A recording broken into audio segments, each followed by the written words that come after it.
नमस्कार भक्तों, स्वागत है आप सभी का आपके अपने चैनल में फिर एक बार से। शास्त्रों के अनुसार करवा चौथ माता इन 3 समय पर सबके घर आती है। तो मित्रों, हम सभी जानते हैं कि भगवान सर्वव्यापक है, वे हर कण में विद्यमान है। परंतु शास्त्रों में एक अत्यंत अद्भुत रहस्य बताया गया है। यद्यपि भगवान हर समय हमारे साथ होते हैं, फिर भी 3 ऐसे विशेष समय हैं जब वे स्वयं अपने भक्तों के अधिक समीप आ जाते हैं। ऐसे क्षण जब मनुष्य और ईश्वर के बीच कोई पर्दा नहीं रहता, जब प्रार्थना सीधे सुन ली जाती है, जब आंसू बिना शब्दों के ही स्वीकार कर लिए जाते हैं। लेकिन कैसी विडंबना है कि हम उन पवित्र क्षणों को पहचान नहीं पाते। हम या तो निद्रा में डूबे रहते हैं या फिर सांसारिक कार्यों में इतने उलझे होते हैं कि हमें अपने जीवन में प्रवेश करने वाले भगवान का एहसास नहीं होता। शास्त्र कहते हैं, जो मनुष्य इन 3 समयों पर ईश्वर का स्मरण करता है, उसके जीवन से पाप वैसे ही मिट जाते हैं जैसे तेज सूर्य की पहली किरण से ओस की बूंदें सूख जाती है। एक बार स्वयं महर्षि वेदव्यास ने कहा था, ईश्वर को पाने के लिए तीर्थों की आवश्यकता नहीं, बस सही समय पर सही भाव से उन्हें याद करने की आवश्यकता है। अब हमारे मन में उत्सुकता उठ रही है कि आखिर वो समय कौन सा है। क्या वह प्रातःकाल का ब्रह्म मुहूर्त है जब समस्त देवता पृथ्वी पर भ्रमण करते हैं, या वह संध्या का क्षण है जब सूर्य अस्त होता है, या फिर आकाश में दिव्य प्रकाश फैलता है, या फिर वह गहरी रात्रि है जब सारा संसार सो जाता है पर भगवान अपने जागरूक भक्तों के कमरे में स्वयं आकर खड़े हो जाते हैं। तो आज हम इस दिव्य रहस्य को कथा के माध्यम से समझेंगे और ये भावपूर्ण वचन देते हैं, यदि आप इस कथा को अंत तक सुने तो आज के बाद आपको मंदिर में भगवान ढूंढने की जरूरत नहीं पड़ेगी। आप स्वयं ही अनुभव करेंगे कि प्रभु किसी पत्थर की मूर्ति नहीं, बल्कि आपके पास, आपके घर में, आपके हृदय में, आपके बिल्कुल सामने खड़े हैं। तो आइए हम सब मिलकर उस कथा को पढ़ते हैं और दिव्य सत्य को उजागर करते हैं। मित्रों, इस कथा को पूरा श्रवण करने से पहले एक बात अवश्य जान ले कि कोई भी कथा को कभी भी अधूरा नहीं छोड़ते हैं। ऐसा करने से धर्म की जगह पाप लगता है। तो चलिए फिर शुरुआत करते हैं। विश्वास के साथ आज की इस कथा को प्रारंभ करते हैं। एक बहुत ही निर्धन परिवार की पुत्री थी। उसके माता पिता भले गरीब थे, पर उनका हृदय बहुत उदार था, क्योंकि पार्वती उनकी एक संतान थी। इसलिए उन्होंने बड़े ही लाड़ और प्यार से उसे पाला था। पार्वती रूप में तो सुंदर थी, साथ ही स्वभाव में भी बहुत अच्छी थी। वह अपने माता पिता की सेवा करती। जिस दिन गांव में रहती, उसी गांव का राजा था हुक्म सिंह। एक दिन की बात है, वह नदी किनारे अपने हाथों से कपड़े धो रही थी। उसी समय संयोग से राजा हुक्म सिंह वहीं से गुजरा। राजा अविवाहित था, उसका विवाह अभी हुआ नहीं था। जब उसकी दृष्टि पार्वती पर पड़ी तो वह उसकी सरलता और सौम्य रूप को देखकर आकर्षित हो गया। राजा धीरे से उसके पास जाकर कुछ कहने ही वाला था कि पार्वती लज्जा से अपने घर की ओर चली गई। राजा ने उसे आवाज़ दी, पर वह भीतर चली गई। राजा की आवाज़ सुनकर पार्वती के पिता बाहर आ गए। सामने राजा को खड़ा देखकर वे घबरा गए और दोनों हाथ जोड़कर बोले, महाराज, आज हमारे छोटे से घर के आंगन में आप किस कारण से आए हैं? यदि कोई भूल हो गई तो क्षमा करें। राजा ने मुस्कुराकर कहा, नहीं, ऐसा कुछ नहीं। तब पार्वती के पिता ने विनम्र होकर पूछा, फिर महाराज, मेरे लिए क्या आज्ञा है? राजा ने शांत स्वर में कहा, तुम्हारी पुत्री मुझे अत्यंत अच्छी लगी, मैं उससे विवाह करना चाहता हूँ। गरीब पिता का हृदय ये सुनकर भावुक हो उठा। वह राजा को भी मना नहीं कर सकता था और मन ही मन खुश भी था कि उसकी बेटी राजमहल की रानी बनेगी। हर पिता यही चाहता है कि उसकी बेटी सुखी रहे, अच्छे घर जाए। पार्वती के पिता ने सहमति दे दी। राजा ने बड़े ही धूमधाम से तैयारी करी। पार्वती का विवाह राज वैभव के साथ संपन्न हुआ और वह विदा होकर महल चली गई। समय धीरे धीरे बीतता गया। 1 वर्ष बाद उनके एक सुपुत्र हुआ। 5 वर्ष निकले, उसका पुत्र अब 5 वर्ष का हो चुका। कुल मिलाकर विवाह को 6 वर्ष हो चुके। लेकिन संसार की यही रीति है कि मनुष्य का मन स्थिर नहीं रहता। धीरे धीरे राजा का मन पार्वती से उदासीन होने लगा। एक दिन उसे पार्वती से भी अधिक रूपवती एक अन्य स्त्री दिख गई, जिससे उनके रूप ने उसके मन को मोह लिया। राजा ने बिना विचार किए उससे विवाह कर लिया और उसे महल ले आया। अब महल में 2 रानियां थी। एक पार्वती जो सरल और स्नेहमयी थी, दूसरी नई रानी जो बहुत ही घमंडी और ईर्ष्यालु थी। कुछ ही दिनों में नई रानी को पार्वती का सादगी भरा व्यवहार खटकने लगा। दिन प्रतिदिन दोनों के बीच में लड़ाई होने लगी। महल का वातावरण खराब हो गया। नई रानी हर समय पार्वती को नीचा दिखाती, कोई ना कोई चाल चलती रहती, क्योंकि अब राजा का मन भी पार्वती से दूर होता जा रहा था। वह पार्वती की बातों पर ध्यान नहीं देता, उसकी तरफदारी भी नहीं करता। पार्वती बेचारी इतनी लाचार हो गई कि उसे सही बात कहने का भी डर लगता था। वह ये भी नहीं समझ पाती कि क्या बोले, कैसे बोले और कौन उसकी बात को सुनेगा। एक दिन नई रानी ने चालाकी से पार्वती को महल से निकाल दिया। राजा ने अपने पुत्र को तो अपने पास रख लिया, पर पार्वती को अकेले ही महल के बाहर भेज दिया। वो बेचारी अब क्या करती। आंसू बहाते हुए अपने माता पिता के घर वापस आ गई। घर आकर उसने अपना दुख अपने माता पिता को कहा। पार्वती की व्यथा सुनकर उसके माता पिता का हृदय ही फट पड़ा। वह पहले से गरीब थे, ऊपर से बेटी की ऐसी दुर्दशा देखकर उनका मन और टूट गया। वे सोचते थे कि अगर दामाद कोई साधारण इंसान होता तो जाकर समझाते, लेकिन वह तो राजा था, उनके सामने कुछ कह भी नहीं सकते थे। अब उनके मन में हर समय चिंता रहती कि पार्वती का आगे क्या होगा। चिंता और दुख के कारण धीरे धीरे माता पिता बीमार रहने लगे। पार्वती की माता को सांस की बीमारी थी। वह माँ अपनी बेटी के दुख को सहन नहीं कर पाई और कुछ ही दिनों में संसार छोड़कर चली गई। अब पिता का दोहरा दुख आ पड़ा। पत्नी का बिछड़ना और बेटी की दुर्दशा से वे अंदर ही अंदर घुटने लगा। कुछ ही समय के बाद वे चिंता के कारण कमजोर होते होते प्रभु का नाम लेते हुए इस संसार से विदा हो गए। अब पार्वती बिल्कुल अकेली रह गई। कई महीनों तक वह उस घर में अकेले ही जैसे तैसे अपना जीवन काटती रही। कोई सहारा नहीं, कोई अपना नहीं। मन तो रोता था, पर किसी से कह भी तो नहीं सकती थी। उसी नगर में एक ऊँटों का व्यापारी रहता था। पहले भी वह कभी कभी पार्वती के घर आता था, पर अब जब उसने देखा कि पार्वती अकेली है तो वह अधिक आने जाने लगा। वह पार्वती से सहानुभूति जताता, उसका ख्याल रखता, मीठी मीठी बातें करता। पार्वती ने सोचा कि शायद ये व्यक्ति गहरा सच्चा है। काफ़ी समय बीत गया। व्यापारी को लगा कि अब पार्वती उस पर विश्वास करने लगी है। एक दिन उसने पार्वती से कहा, अगर तुम चाहो तो मैं तुम्हें अपनी जीवन संगिनी बना सकता हूँ। थकी हारी पार्वती ने भी सोचकर हाँ कर दी कि शायद अब उसका जीवन थोड़ा संभल जाए। दोनों पति पत्नी की तरह रहने लगे। व्यापारी ऊँटों का व्यापार करता। शहर में जब ऊँटों का बड़ा मेला लगता तो वह अपने ऊँट लेकर वहाँ जाता। धीरे धीरे समय बीतता गया, लेकिन संसार की रीति यही है, जहाँ प्रेम भगवान के लिए ना हो वहाँ मन जल्दी बदल जाता है। जब काफ़ी समय बीत गया तो व्यापारी का मन भी पार्वती से भरने लगा। फिर भी वह अपने पास उसे रखे हुए था। इसी बीच शहर में ऊँटों का एक मेला लगा। एक दिन व्यापारी ने पार्वती से धीरे से कहा, तुम भी मेरे साथ ऊँटों के मेले में चलो। पूरा दिन घर में अकेली रहती हो, बाहर का मेला देखकर मन खुश हो जाएगा। बेचारी पार्वती ने सोचा, शायद कुछ समय बाहर जाने से मन हल्का हो जाए, इसलिए वो अपने पति के साथ चली गई। पहले तो व्यापारी ने उसे अच्छे से मेला घुमाया, तरह तरह की चीज़ें दिखाई, लेकिन अंदर ही अंदर उसका इरादा कुछ और ही था। उसने अपने ऊँटों के साथ साथ पार्वती का भी सौदा कर दिया और बेचैन मन पार्वती को इसका कुछ भी पता नहीं चला।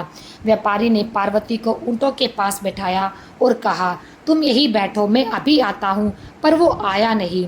कुछ देर बाद दूसरे व्यापारी वहां आ पहुंचा, जो ऊँटों के साथ पार्वती को खरीद चुका था। जब वे पार्वती को लेने आया तो पार्वती घबराकर बोली, तुम मुझे कहाँ ले जा रहे हो? मुझे छोड़ दो। लेकिन उन निर्दयी व्यापारियों ने किसी को पता ना चले इसलिए उसे बेहोश कर दिया और अपने नगर ले जाकर एक कोठे पर बेच दिया।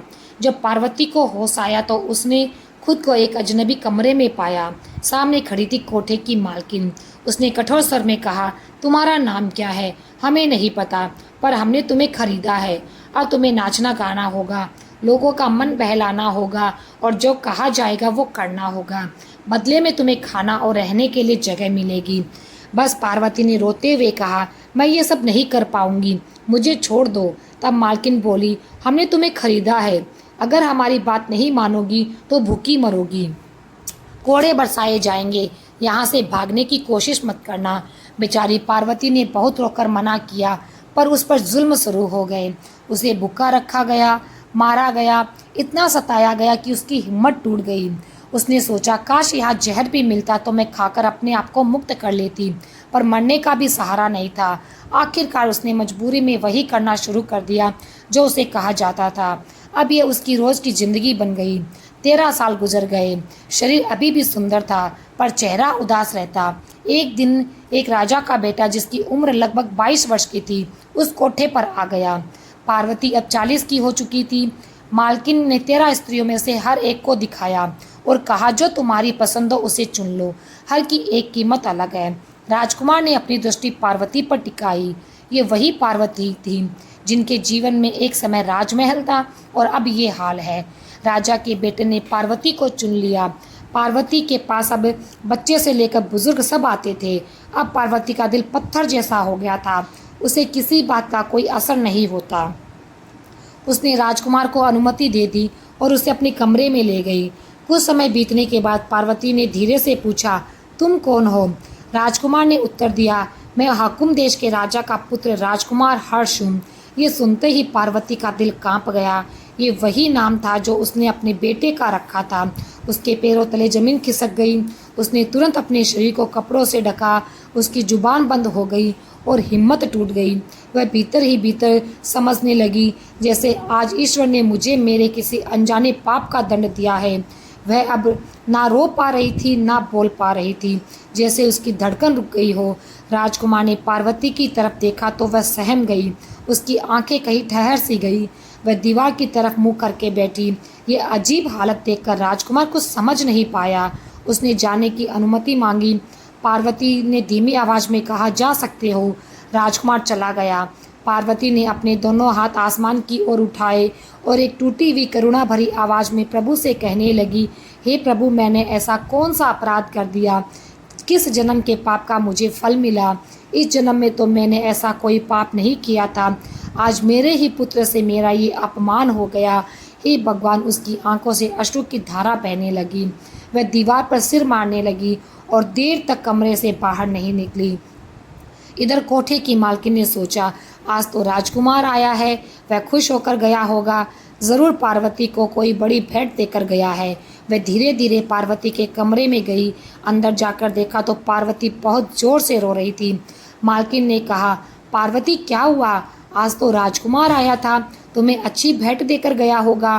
पार्वती ने रोता हुआ कहा, हाँ, वह मुझे भेंट देकर गया, मगर ये भेंट ऐसा जख्म है जो जीते जी नहीं भर सकता। मैं मरते दम तक भी इसे नहीं भूल पाऊंगी। मालकिन चौंक गई और बोली, अरे पार्वती, आखिर ऐसा क्या हो गया? बताओ, अगर नहीं बताओगी तो मुझे पता कैसे चलेगा? पार्वती ने अपना दुख बताना शुरू किया, लेकिन आज जो हुआ उसे बोलने में उसे शर्म आ रही थी। मालकिन ने कहा, बताओ तो सही, आखिर ऐसा क्या हो गया? आज जो हाकुम नगरी का राजकुमार आया था। तब पार्वती ने कांपते हुए स्वर में कहा, जो राजकुमार आया था वह मेरा बेटा था, वही बेटा जिसे मैं 5 साल का छोड़कर उस महल से निकली थी, और आज उसी बेटे के साथ मेरा अपमान हुआ। हे प्रभु, मुझे ये किस जन्म की सज़ा मिली? ये सुनकर कोठे की मालकिन स्तब्ध रह गई। उसने कभी ऐसा दृश्य देखा और सुना नहीं था। उसकी आंखें भर आई। पार्वती ने कोठे की मालकिन के आगे हाथ जोड़कर कहा, मालकिन, मैं अब ये पाप का काम छोड़ना चाहती हूँ। मुझे अब इस कोठे से जाने की अनुमति दे दो।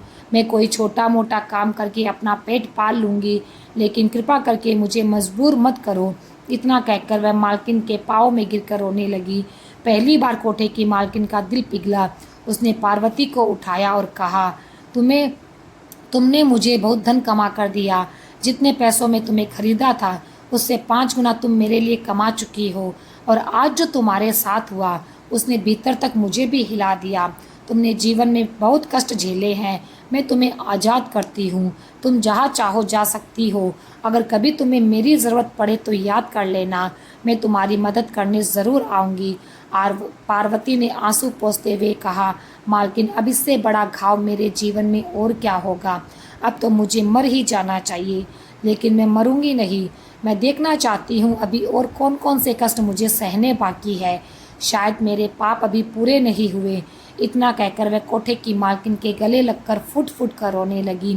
फिर उसे विदा लेकर वहाँ से चली गई। कुछ दिन गांव की गलियों में भटकती रही। भूखी प्यासी कई रातें काटी। एक दिन वह एक नीम के पेड़ के नीचे गिरकर सो गई। शरीर में ताकत नहीं थी, बेहोश सी होने लगी। रास्ते में कुत्ते उसके मुंह को चाट रहे थे, पर उसे कुछ पता नहीं था। उसी समय वहाँ से एक गुजरी दूध बेचने वाली स्त्री दूध और छाछ लेकर गुजरी। वह दयालु थी। जब उसने देखा कि स्त्री जमीन पर पड़ी है और कुत्ते उसे चाट रहे हैं, तो उसे दया आ गई। उसने सोचा कहीं ये औरत मर तो नहीं गई। वह जल्दी से उसके पास गई और कुत्तों को भगा दिया। जब देखा तो उसकी सांसें चल रही थी। उसने उसे उठाने की कोशिश करी। उसने एक गिलास में दूध भरा और धीरे धीरे पार्वती के मुंह में डाल दिया। कुछ दूध उसके गले से नीचे गया, कुछ बाहर निकल गया। आधा गिलास दूध जैसे तैसे उसके शरीर में उतरा। गुजरी आधा घंटा वहीं बैठी रही। धीरे धीरे पार्वती को होश आ गया। वह हल्का हल्का कुछ बोल पा रही थी। अब वह थोड़ी बहुत चल भी सकती थी। गुजरी ने प्रेम से पार्वती से कहा, बहन, अगर तुम्हारा मन चाहे तो मेरे घर चल लो। मेरे घर स्नान कर सकती हो, कुछ दिन रह सकती हो। ईश्वर ने मुझे थोड़ा सहारा दिया है, मैं तुझे भी सहारा दूंगी। वह धीरे धीरे पार्वती को अपने घर ले आई। वहाँ उसे नहलाया, साफ कपड़े पहनाए और भोजन करवाया। अब पार्वती पूरे होश में आ गई। गुजरी ने कोमल स्वर में पूछा, बहन तुम कौन हो? तुम्हारी ये हालत कैसे हुई? तुम यहाँ अकेली क्यों थी? तुम्हारा अतीत क्या है? पार्वती ने आंखें नीचे झुकाई और अपना सारा दुख अपनी गुजरी को बता दिया। पार्वती की बातें सुनकर गुजरी की आंखों में आंसू आ गए। गुजरी ने पार्वती का हाथ पकड़कर कहा, तुम मेरी बहन हो। मेरा पति गुजर चुका है, मैं और मेरा एक बच्चा ही है। मैं दूध और छाछ बेचकर जीवन चला रही हूँ। तुम मेरे साथ जीवन भर रह सकती हो। पार्वती ने आंसुओं के साथ कहा, बहन मुझे अपने साथ मत रखो। मेरे जीवन में ईश्वर ने कांटे ही कांटे बिछा रखे हैं, जख्म ही जख्म दिए हैं। मैं नहीं चाहती कि तुम्हें भी मेरे दुख का शिकार होना पड़े। मुझे अकेला रहने दो। मेरे जीवन का कोई साथी नहीं है। गुजरी ने पार्वती के कंधे पे हाथ रखा और शांत स्वर में कहा, बहन कोई बात नहीं, तुम मेरे साथ रहो। ईश्वर हमारी मदद ज़रूर करेगा। अगर कोई कष्ट भी आएगा तो हम मिलकर सह लेंगे। गुजरी की बार बार की विनती कर पार्वती उसके साथ रहने को राजी हो गई। अब पार्वती गुजरी के साथ रहने लगी। वह घर पर रहती, गुजरी दूध बेचकर तीनों का गुजारा करने लगी। अब परिवार में एक और सदस्य बढ़ गया था, इसलिए गुजरी को अधिक अधिक मेहनत करनी पड़ती थी। पार्वती ये से देख रही थी। वह सोचती क्यों ना मैं भी गुजरी के साथ दूध और छाछ बेचने चलूं। पार्वती ने कहा, बहन अगर मैं भी तेरे साथ चलूं तो पैसा ज़्यादा आएगा, हमारा गुजारा अच्छे से होगा। गुजरी ने उसे मना किया, बहन कोई बात नहीं, तुम घर पर रहो। लेकिन पार्वती से आग्रह किया, नहीं बहन, हम दोनों मिलकर मेहनत करेंगे तो ईश्वर भी हम पर प्रसन्न होगा। अब पार्वती बच्चे को सुबह नहलाकर स्कूल भेज देती। जब तक बच्चा लौटता वह गुजरी के साथ दूध छाछ बेचकर वापस आ जाती और बच्चे को संभाल लेती। घर का काम दोनों मिलकर करती। इस तरह 3 महीने बीत गए। एक दिन गुजरी का दूध और छाछ सिर से गिरकर जमीन पर बिखर गया। गुजरी जमीन पर बैठ गई और धीरे गिरे हुए दूध को देखकर रोने लगी। तभी पार्वती ने प्रेम से कहा, बहन तू दूध और छाछ के लिए क्यों विलाप करती है? क्यों पछता रही है? क्यों ना इन चीज़ों के लिए परेशान हो रही है? देख मुझे बहन, मेरा तो पूरा जीवन नष्ट हो गया। मैं तेरे सामने खड़ी हूँ। चलो अब खड़ी हो जाओ, घर चलते हैं। ईश्वर फिर हमें सहारा देगा। गुजरी खड़ी नहीं हो पा रही थी। उसके पैर में चोट लग गई थी, बहुत दर्द था। तब पार्वती ने उसे सहारा देकर धीरे धीरे उठाया और घर ले आई। घर आकर उसने हल्दी और तेल लगाकर गुजरी की पट्टी बांधी। अब गुजरी चलने फिरने के लायक नहीं रही थी, इसलिए पार्वती अकेले ही छाछ और दही बेचने जाने लगी। इस तरह 5 दिन बीत गए, लेकिन गुजरी की चोट ठीक नहीं हो रही थी। घर के देसी उपचार से फ़ायदा नहीं हुआ, बल्कि जख्म और बढ़ता गया। पार्वती ने बाहर के हकीम को भी दिखाया। उन्होंने मरहम पट्टी पर घाव शांत नहीं हुआ। 10 दिन बीत गए, घाव ठीक होने के बजाय और फैल गया। गुजरी का शरीर कमज़ोर होने लगा। दवाइयाँ भी चल रही थी, पर कोई असर नहीं। पार्वती को अब 2 लोगों की चिंता थी, एक बच्चा जो उनकी देखरेख में था और दूसरी गुजरी जो चारपाई से उठ नहीं पाती थी। हालात तो ये थी कि गुजरी मलमूत्र भी चारपाई पर ही करने लगी। पार्वती के मन में ये आशंका आने लगी, शायद अब गुजरी बच ना पाए। धीरे धीरे 6 महीने गुजर गए। एक दिन गुजरी ने आंखें बंद कर दी और प्रभु का नाम लेकर अपना शरीर त्याग दिया। पार्वती के लिए दुख पर्वत के जैसा था। अब बच्चा भी उसके सहारे था। बच्चा शुरू में पार्वती के पास कम आता था क्योंकि वह अपनी माँ को ही ढूंढता रहता था। बार बार पूछता, मेरी माँ कहाँ गई? पार्वती उसे कोमल स्वर में समझाती, तुम्हारी माँ भगवान के पास गई कुछ दिनों के लिए, वह फिर लौट आएगी। ऐसे ही समझाकर बच्चे को खाना खिलाती, सुलाती, सहलाती। धीरे धीरे बच्चा पार्वती से घुल गया। समय बीतता गया, 10 साल गुजर गए। बच्चा अब 18 वर्ष का हो चुका था। अब उसे पता था कि उसकी माँ मर चुकी है। वह पार्वती को ही अपनी माँ समझता। वह भी काम में हाथ बटाने लगा। पार्वती जंगल से लकड़ियाँ लाने जाती तो वह भी साथ जाता। एक दिन दोनों पहाड़ी पर लकड़ी लेने गए। पहाड़ी के किनारे एक सूखा पेड़ था। पार्वती उस पर चढ़ गई, लकड़ियां काटने लगी। जिस डाल पर वह खड़ी थी वह अचानक टूट गई और पार्वती संभल नहीं पाई और पेड़ से नीचे गिर गई। नीचे घना जंगल था, वह जंगल में जा पड़ी। बच्चे ने देखा तो जोर से चिल्लाया। वह नीचे झांकता रहा, पुकारता रहा, माँ माँ। पार्वती पर नजर नहीं आई। रोता हुआ लड़का गांव भागा, सबको बताया। गांव वाले पहाड़ी पर आए, नीचे झांका, पर इतना घना जंगल था कि कोई नीचे जाने की हिम्मत नहीं कर पाया। सबने अंदाजा लगा लिया कि पार्वती अब नहीं रही। वे बच्चे को लेकर वापस गांव आ गए। बच्चा रोता हुआ बोला, अब हम कुछ नहीं कर सकते।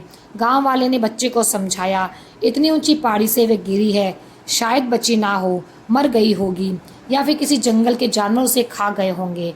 ये सब कहकर अपने घर लौट गए। लेकिन सच्चाई ये थी कि पहाड़ी के नीचे एक दलदल था। पार्वती उसमें फंस गई।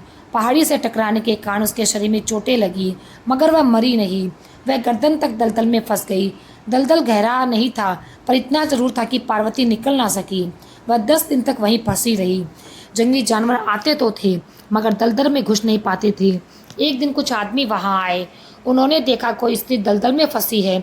उन्होंने मेहनत करके उसे बाहर निकाल दिया। पार्वती अभी जीवित थी, मगर उसकी हालत गंभीर थी। जब उन्होंने उसे बाहर निकाला तो देखा उसके दोनों पैर टूट गए। उन्होंने उसे उठाकर अपने कबीले ले आए। पार्वती कुछ बोल नहीं पा रही थी, उसकी भाषा भी नहीं समझ पा रही थी। उन्होंने अपने तरीके से उपचार किया। काफ़ी दिन बीत गए। अब वह धीरे धीरे ठीक होने लगी थी, लेकिन चल नहीं पा रही थी। उसकी हड्डियां इस तरह से टूटी थी कि जुड़ नहीं पाई। उसकी दोनों टांगें काटनी पड़ी। समय बीतता गया। पार्वती अब उन आदिवासियों की भाषा और इशारे थोड़े थोड़े समझने लगी। आदिवासियों में एक विद्या थी, ध्यान की विद्या, जिसके द्वारा किसी भी व्यक्ति को अपने पूर्व जन्म की याद दिलाई जा सकती है। वहाँ एक बूढ़ी महिला थी जो इस विद्या में निपुण थी। वह ध्यान करती थी, साधना करती थी। वह पार्वती का ख्याल रखती थी। शुरू में पार्वती उनकी बातें नहीं समझ पाती, लेकिन अब आधी अधूरी बातें और इशारे समझने लगी। वह अपना अधिकतर समय उसी बूढ़ी महिला के साथ बिताने लगी। एक दिन पार्वती ने उससे पूछा, मुझे अपना पूर्व जन्म जानना है। बूढ़ी महिला ने कोमल स्वर में कहा, नहीं, ये तुम्हारे लिए ठीक नहीं होगा।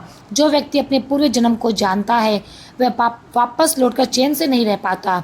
उसकी याद उसे सुख दुख देती है। सब कुछ भूल जाना प्रकृति का नियम है, इसी में तुम्हारा कल्याण है। पार्वती ने उस बूढ़ी महिला से कहा, मैं जानना चाहती हूँ। दुख तो मैंने इसी जन्म में अनगिनत झेले हैं। एक से बढ़कर एक दुख मुझे मिला है। मुझे किस गुनाह का दंड मिल रहा है, मैं ये जानना चाहती हूँ। अगर आप मेरे पिछले जन्म को मुझे बता देंगी तो मैं वह दुख सह लूँगी। जहाँ इतने दुख झेले हैं वहाँ एक और सही। पार्वती ने अपनी सारी व्यथा बूढ़ी महिला को सुना दी। बूढ़ी महिला ने शांत स्वर में कहा, बेटी, तुम जिद करती हो तो तुम्हें ध्यान की विधि सिखाऊंगी। ये प्रक्रिया लंबी है, 3-4 वर्ष लगेंगे।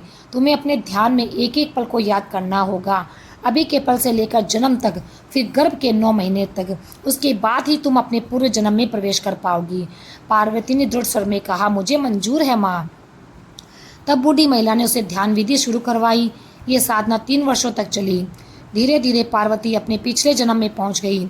उसका शरीर तो यही था, पर आत्मा भटक रही थी। उसने देखा कि वह पहले जन्म में एक कुम्हार की पत्नी थी जिसका नाम रूपा था। अब उसे सब याद आने लगा। उसे पहले का याद आया कि उसकी मौत कैसे हुई। गांव वालों ने उसे पीट पीट कर मार डाला था। उसने देखा कि अपने पिछले जन्म में वह रात को किसी बच्चा उठाकर शमशान ले जा रही थी। वहां जाकर उस बच्चे को मारकर उसका कलेजा निकालती, उसमें कील ठोककर बरगद के पेड़ पर ठोक देती। उससे ने ये बहावे काम 21 बच्चों के साथ किया। 21 घर बर्बाद करे। वह खुद निसंतान थी, किसी तांत्रिक के पाखंड में आकर ऐसा कर बैठी थी। लोग उसका मुंह देखना पसंद नहीं करते। औलाद ना होने का दुख और लोगों के तिरस्कार से उसने सनकी बना दिया था उसे। उसने देखा कि जिन बच्चों को उसने मारा था उनसे कई माता पिता ने अपनी संतानों के दुख में आत्महत्या कर ली। कुछ लोग आज भी उसकी आत्मा को बदुआ देते हैं। उसने महसूस किया कि मरने के बाद भी उन घरों की बदुआएं उसकी आत्मा को चुभ रही है। उसकी आत्मा उन सभी घरों में गई जहाँ उसने बच्चों को उठाया था। वहाँ उसने देखा कुछ घर आज भी बे औलाद है, कुछ बुजुर्ग हो चुके हैं, लेकिन सब लोग उसे गालियाँ देते हैं। ये सब देखकर पार्वती रूपा और अधिक दुखी हो गई। उसे अब पता चला कि बूढ़ी महिला की सहायता से वह पिछले जन्म में आ तो सकती थी, लेकिन वापस अपने वर्तमान शरीर में लौटना अब आसान नहीं था। वह उस गांव में भटकती रही, विलाप करती रही, उन लोगों की बदुआएं सुनती रही। ये घटना उसकी आत्मा को झकझोर रही थी।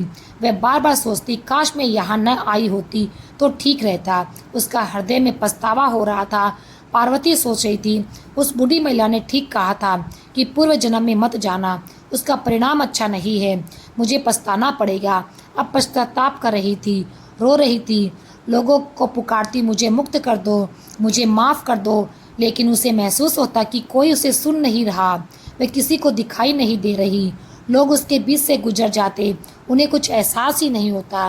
वह सबके सामने रोते हुए भी अदृश्य थी, क्योंकि वह केवल आत्मा थी, शरीर नहीं। वह दिन रात भटकती, उसे कोई ठोकर मारता। ऐसे पूरे 3 वर्ष दुख में बीत गए।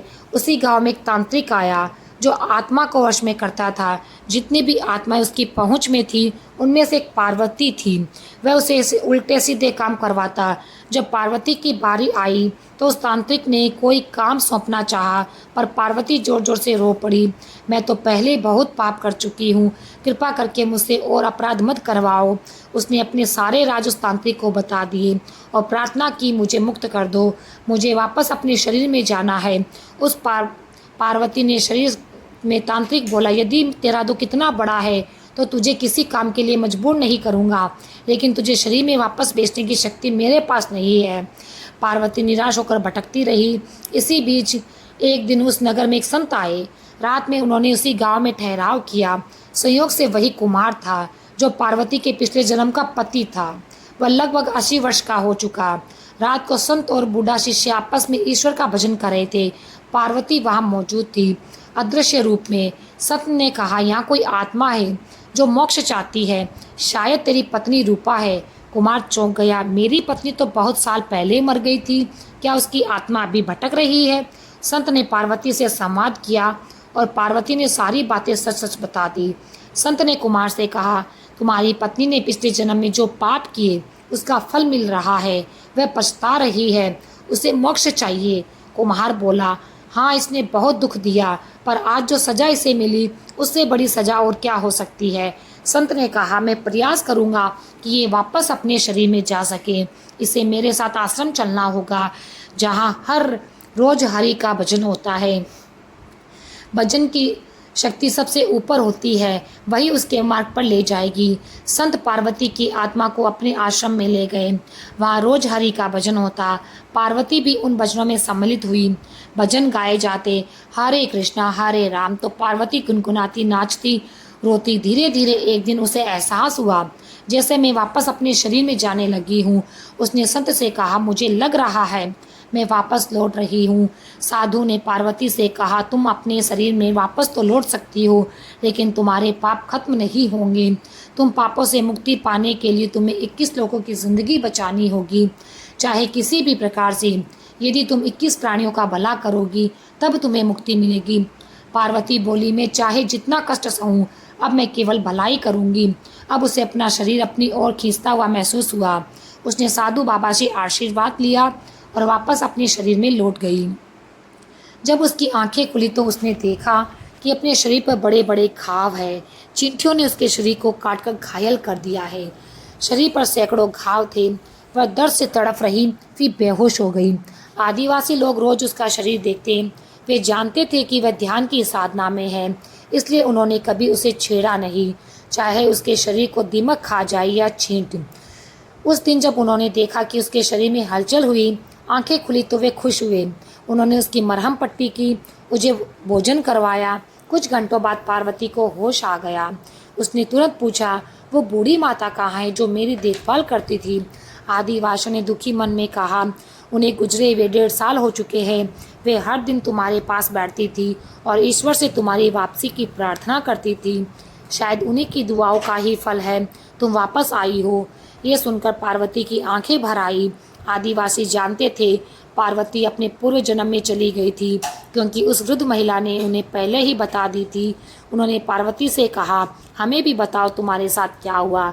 तब पार्वती ने अपने पिछले जन्म की पूरी कथा उन्हें सुना दी। 7 वर्षों बाद वह अपने शरीर में लौटी थी। कुछ समय से उसके शरीर में घाव भर गए, लेकिन उसके दोनों पैर नहीं थे, इसलिए चलने में बहुत कठिनाई थी। अब उसे 21 जिंदगियां बचानी थी। वह घुटनों के बल जंगल में चलना सीखने लगी।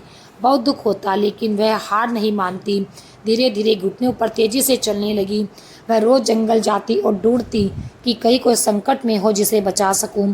एक दिन उसने देखा कि जंगल में एक सर्प कांटों के बीच में पूरी तरह से फंस चुका है। कांटे उसके शरीर को भेद चुके हैं। पार्वती उसके पास गई तो सर्प ने देखा कि वह फन उठा लिया है। वह पहले से ही पीड़ा में था और पार्वती को आता देखकर और क्रोधित हो गया। पार्वती ने मन में करुणा की अग्नि जल रही थी। वह जानती थी अगर मैं उस सांप के पास सीधे जाऊंगी तो वह मुझे काट लेगा और वह मर सकती है। सांप बहुत क्रोधित था। पार्वती डरकर पास नहीं गई। वहाँ पास में एक लंबा बांस पड़ा था। उसने वह उठाया और धीरे धीरे सांप को कांटों से बाहर निकालने में मदद करने लगी। लेकिन सांप के शरीर में कुछ कांटे ऐसे फंस गए थे जो आसानी से बाहर नहीं आ रहे थे। उसने चलने में बड़ी मुश्किल हो रही थी। पार्वती ने देखा अगर इन कांटों को निकाल दिया जाए तो सांप बिल्कुल स्वस्थ हो जाएगा, फिर वह ठीक से चल पाएगा। पार्वती ने अपने सिर पर रखा हुआ कपड़ा सांप के ऊपर डाल दिया ताकि उसके फन पर काबू पाया जा सके। फिर वह बड़ी सावधानी से उसके मुंह को पकड़कर कांटों को एक एक करके बाहर निकाला। जब आखिरकार सारे कांटे निकल गए तो सांप ने राहत की सांस ली और धीरे से वहां से चला गया।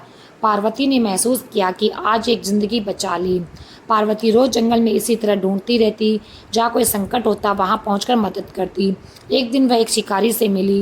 वह शिकारी कंधे पर एक हिरण का बच्चा लटका कर ले जा रहा था। वह बच्चा जल्दी खाने के लिए घर ले जाया जाना था। पार्वती के दिल में दया देखकर उस शिकारी को रोक लिया। उसने विनती की, भैया ये ना छोड़ो, इसे मारना बंद करो। क्यों तुम किसी की जान लेते हो? शिकारी ने कहा, ये मेरा काम है, इसी से पेट पालता हूँ। मैं इसे बाजार में बेचकर कमाता हूँ। पर पार्वती ने प्यार से समझाया, तुम कुछ और काम कर लो। जंगल में सूखी लकड़ी काट कर बेच दो, फूल तोड़ कर बेच दो, इससे भी तुम्हारा गुजारा हो जाएगा। इन जीवों को मारना ठीक नहीं है, उन्हें भी जीवन मिला है। हाथ पैर आंखें सब ईश्वर ने दी है। जैसे हमें जीने का अधिकार है उनको भी है। वे जीते चढ़ते खाते पीते हैं, बोल नहीं पाते। इसका मतलब ये नहीं कि हम उनका जीवन छीन लें, उनकी नादानियत का लाभ उठाएं। अगर हमें किसी के मरने पर दर्द होता है तो उन्हें मारने पर भी दर्द होता है। इन बातों को सुनकर शिकारी का मन कांप उठा। पार्वती की बातें उसने गहराई से सुनी और समझ ली। उसने तुरंत निर्णय लिया कि मैं इस हिरण के बच्चे को छोड़ दूंगा। अब से मैं किसी जानवर की जान नहीं लूँगा। शिकारी की बातें सुनकर पार्वती का हृदय प्रसन्न हो गया। उसने सोचा अगर ये शिकारी आगे से किसी भी जीव को नहीं मारेगा तो पता नहीं कितनी जिंदगियां बच जाएगी। ईश्वर का कितना बड़ा काम हो गया आज। अब तक पार्वती 2 जिंदगियां बचा चुकी थी। उसकी आत्मा में नई शक्ति आ गई थी। वह रोज जंगल जाती और किसी असहाय को ढूंढती और उसकी सहायता करती। इस प्रकार से वह धीरे धीरे करके उसने 21 लोगों की जिंदगियां बचा ली थी और वे अब पुण्य का काम करने लगी थी। इस तरह से उसने 21 जिंदगियां बचाकर अपने दुखों को कर्म में बदला। सांप के कांटों को निकाला, हिरण के बच्चे को बचाया, भेड़िए के पैर से कांटे निकाले। ये आंसू नहीं कर्म थे और यही कर्म उसके पापों को धोकर निर्मलता लाए। यही भगवान शिव हमसे कहते हैं कि जो भी गलती तुम्हारे हाथ से हुई है उसके लिए उसी हिम्मत से, उसी जोश से कुछ अच्छा करो। सिर्फ पछतावा करने से कुछ नहीं बदलता। पुण्य बोना पड़ेगा तभी फल मिलेगा। और ये बोना केवल बड़ी बड़ी योजना से नहीं, रोज के छोटे छोटे नेक काम से होता है। किसी का हाथ पकड़ देना, भूखे को खाना देना, दुखी को दुख बांटना, ये सब छोटे छोटे बीज है जो बड़े फल देंगे। सोचो अगर हर व्यक्ति को गलत करता है वही परुक कर केवल निंदा कर दे या शाब्दिक तत्पश्चात कर ले तो संसार में पाप और बढ़ता रहेगा। अगर हर कोई जिंदगी में एक एक प्राणी की मदद करे, जहाँ उसे चोट लगी है वह मरहम लगाए, तो आप पाप अपने आप कम होंगे। यह सीख सरल भी है और कठोर भी, इसलिए आज से ही तुम किसी की मदद कर सकते हो। कठोर इसलिए कि इसका रास्ता आसान नहीं है, पर यही सच्चा रास्ता है। इसलिए आज से प्रण करो, जब भी तुम्हें लगे कि तुम्हारे किसी कर्म से किसी का हृदय टूटा है, तो बैठकर केवल माफ़ी ना मांगो, उठो और उसी से हाथ से, उसी शक्ति से, उसी शब्द से, उसी समय पर उपयोगी काम करके अपनी क्षतिपूर्ति करो।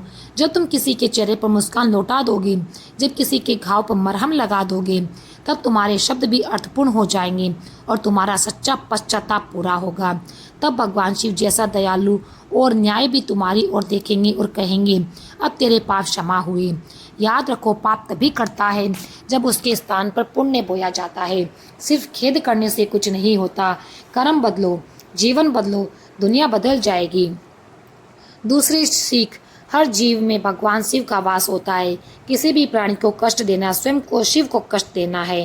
कहते हैं भगवान शिव सांप को गले में धारण करते हैं, बेल नंदी पर सवार है, उन्हें कुत्ते, भेड़िए, सेब, सर्प, भेल, बकरी सब समान रूप से प्रिय है। कोई दिखावा नहीं, बल्कि समस्त सृष्टि के लिए संदेश है कि जो भी जीव, चाहे वह छोटा हो या बड़ा, उसमें एक वही चेतना है, वही ईश्वर है। पार्वती की कथा हमें यही सिखाती है कि जब उसने कांटों में फंसे सर्प को बचाया, वह केवल सांप को आज़ाद नहीं करा रही थी, वह शिव स्वरूप की सेवा कर रही थी।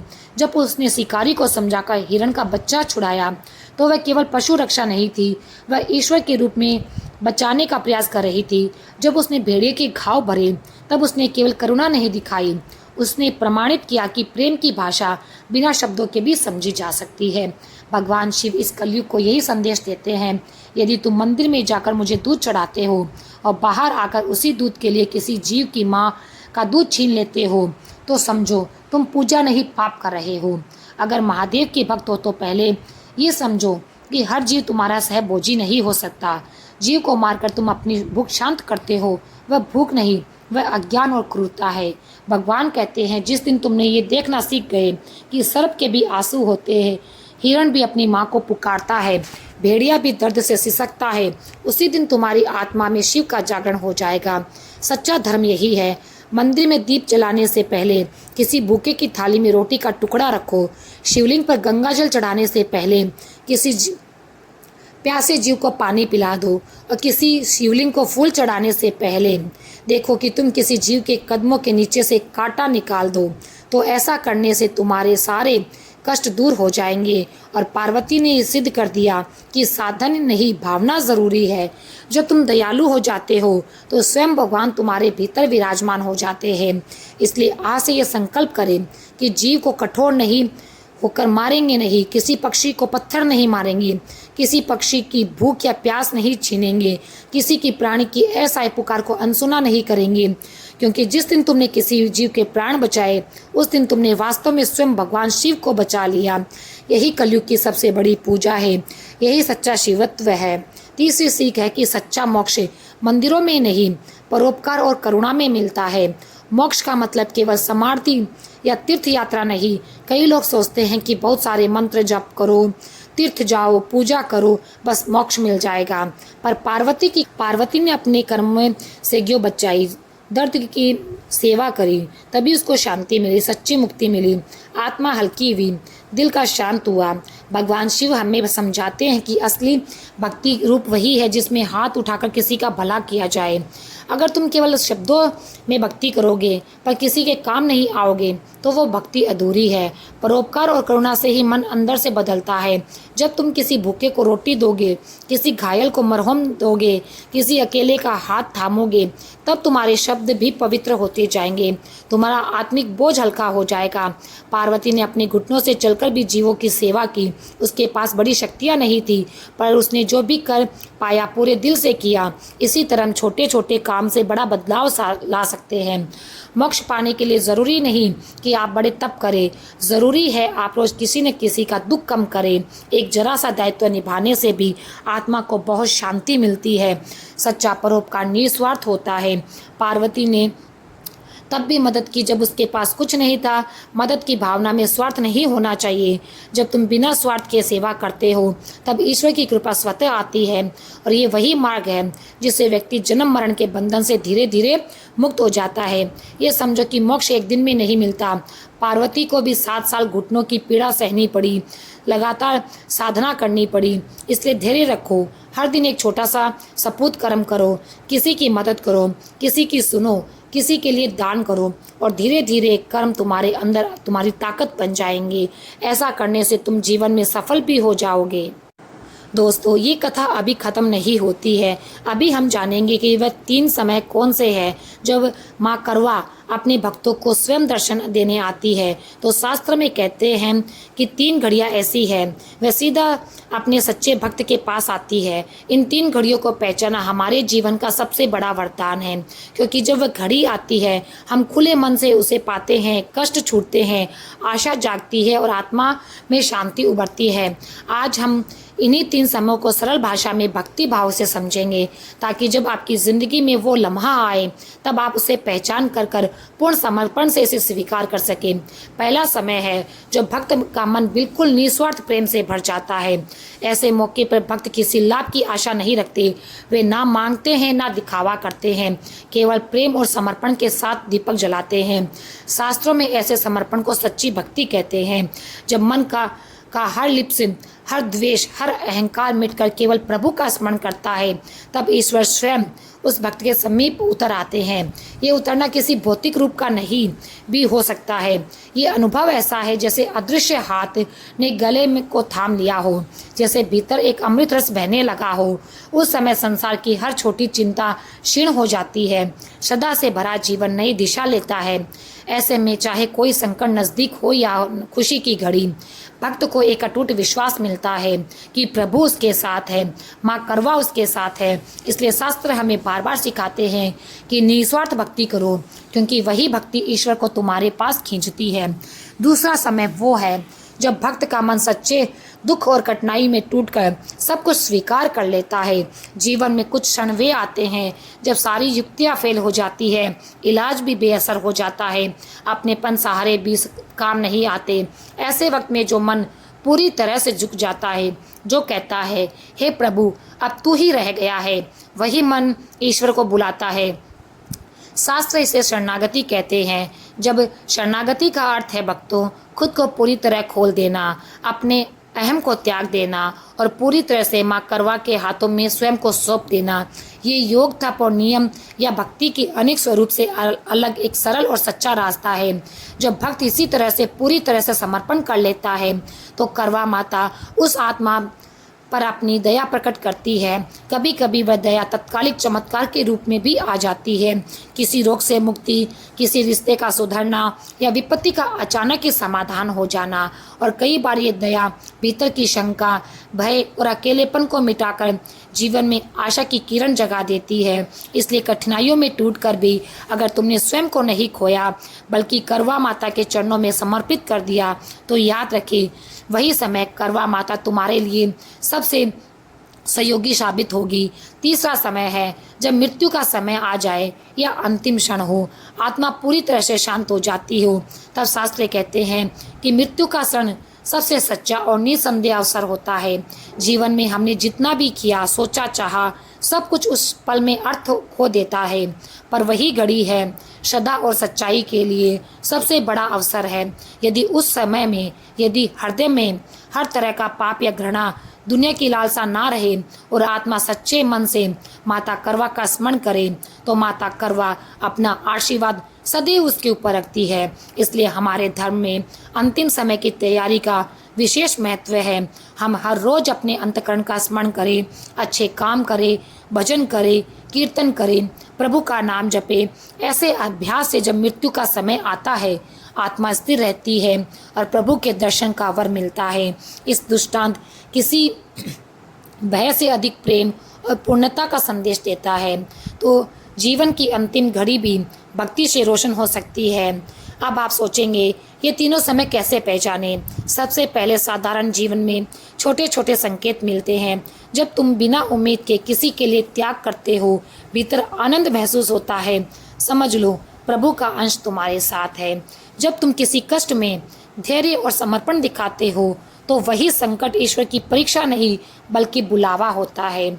और जब जीवन में बड़े विकल्पों पर खड़े होकर तुम अपने अहंकार को पीछे छोड़ दो तो जान लो तुम उस तीसरे समय की तैयारी कर रहे हो।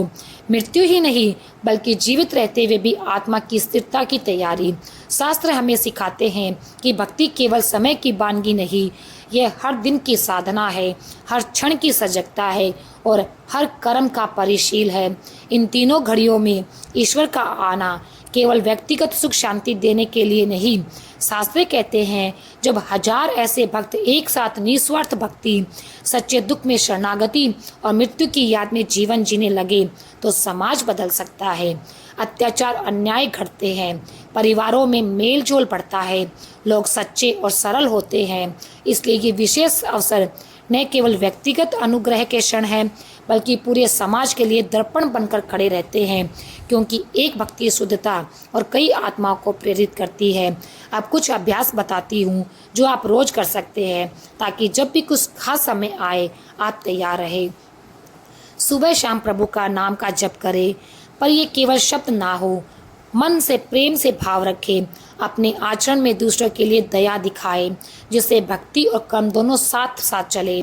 मुश्किलों में घबराए नहीं, उन्हें ईश्वर की परीक्षा समझकर धैर्य से काटे और नम्रता से प्रार्थना करें। अंत में अपनी मृत्यु की कल्पना करते समय समय पर करें। ऐसा नहीं कि भय लगे, बल्कि इस तरह की जीवन का हर दिन मूल्यवान बन जाएगा। हम अनावश्यक मोह माया से दूरी बनाएं।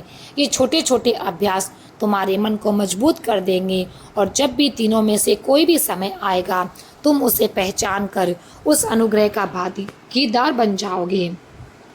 बचपन की एक छोटी सी कथा याद आती है। एक साधु जो हमेशा कहता था, मैं हर रोज़ एक छोटा सा बीज रखता हूँ, प्रेम का बीज। उसे पानी देता हूँ, धूप देता हूँ, उसे बढ़ने देता हूँ। एक दिन गांव में सूखा पड़ा, बहुत लोगों ने हिम्मत हारी, पर उस साधु के पास जो पेड़ उगा था उसके नीचे लोग छांव पाए। उसी पेड़ का फल भूखे लोगों को खिलाया गया। यही संदेश है, जब तुम अंदर भक्ति का बीज लगाते हो वह कठिन समय में फल देता है।